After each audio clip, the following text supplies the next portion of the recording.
दोस्तों जय हिंद। आज हम बात करेंगे संवैधानिक तंत्र की विफलता, अनुच्छेद 356। संवैधानिक तंत्र की विफलता को हम बोलचाल की भाषा में राष्ट्रपति शासन के नाम से भी जानते हैं, स्टेट इमरजेंसी के भी नाम से जानते हैं, राज्य आपातकाल के भी नाम से जानते हैं, संवैधानिक आपातकाल के भी नाम से जानते हैं। दोस्तों बहुत ही महत्वपूर्ण टॉपिक है। हम लोग पहले बात करेंगे राष्ट्रपति शासन की उद्घोषणा के बारे में, उसके बाद बात करेंगे उसकी अवधि के बारे में, उसके बाद बात करेंगे उसके प्रभाव के बारे में, उसके बाद बात करेंगे उसके समापन के बारे में, उसके बाद बात करेंगे उसके प्रयोग के बारे में। दोस्तों हमारे परिचर्चा का आधार यही होगा। आइए शुरू करते हैं। संवैधानिक तंत्र की विफलता, अनुच्छेद 356, राष्ट्रपति शासन की उद्घोषणा। किसी भी राज्य में राष्ट्रपति शासन की उद्घोषणा राष्ट्रपति उस राज्य के राज्यपाल के प्रतिवेदन के आधार पर अथवा अन्य आधार पर मंत्रिपरिषद के परामर्श से करता है। सेकेंड पॉइंट का है, राष्ट्रपति शासन लागू करने के निम्न आधार हो सकते हैं। आइए देखते हैं क्या है वो आधार। पहला आधार है उस राज्य का शासन संविधान के अनुसार संचालित न होना। हमारा दूसरा आधार है अनुच्छेद 365, संघ की कार्यपालिका मतलब भारत सरकार के आदेश का अनुपालन राज्य की कार्यपालिका न करे।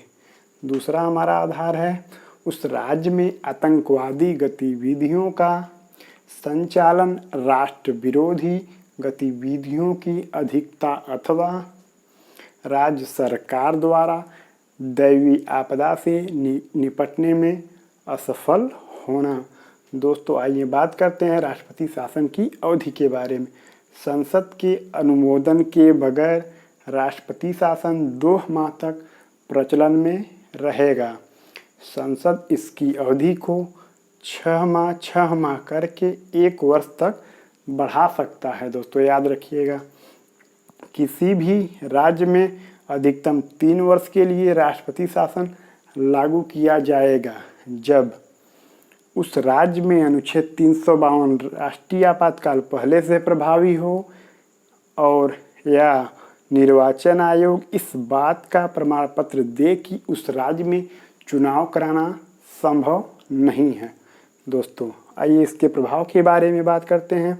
उस राज्य में राष्ट्रपति शासन लागू होता है, जिस राज्य में राष्ट्रपति शासन लागू होता है उस राज्य का शासन प्रशासन केंद्र के अधीन हो जाता है। राज्य सूची के विषय पर कानून बनाने का अधिकार संसद को प्राप्त हो जाता है। उस राज्य का विधानमंडल निलंबित हो जाता है। यदि राष्ट्रपति चाहे तो विधानसभा को विघटित कर सकता है।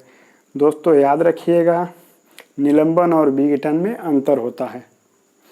संघ की कार्यपालिका के अधीन राज्य के समस्त अधिकारी कर्मचारी कार्य करने लगते हैं। दोस्तों आइए देखते हैं इसके समापन के बारे में। राष्ट्रपति मंत्रिपरिषद के मात्र मौखिक परामर्श पर इसे कभी भी समाप्त घोषित कर सकता है। आइए इसके प्रयोग के बारे में बात करते हैं।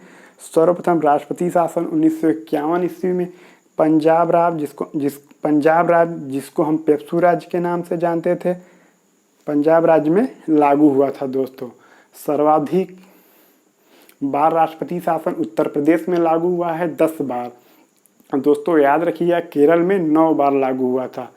सबसे कम समय के लिए राष्ट्रपति शासन कर्नाटक में लागू हुआ था दोस्तों, 7 दिनों के लिए।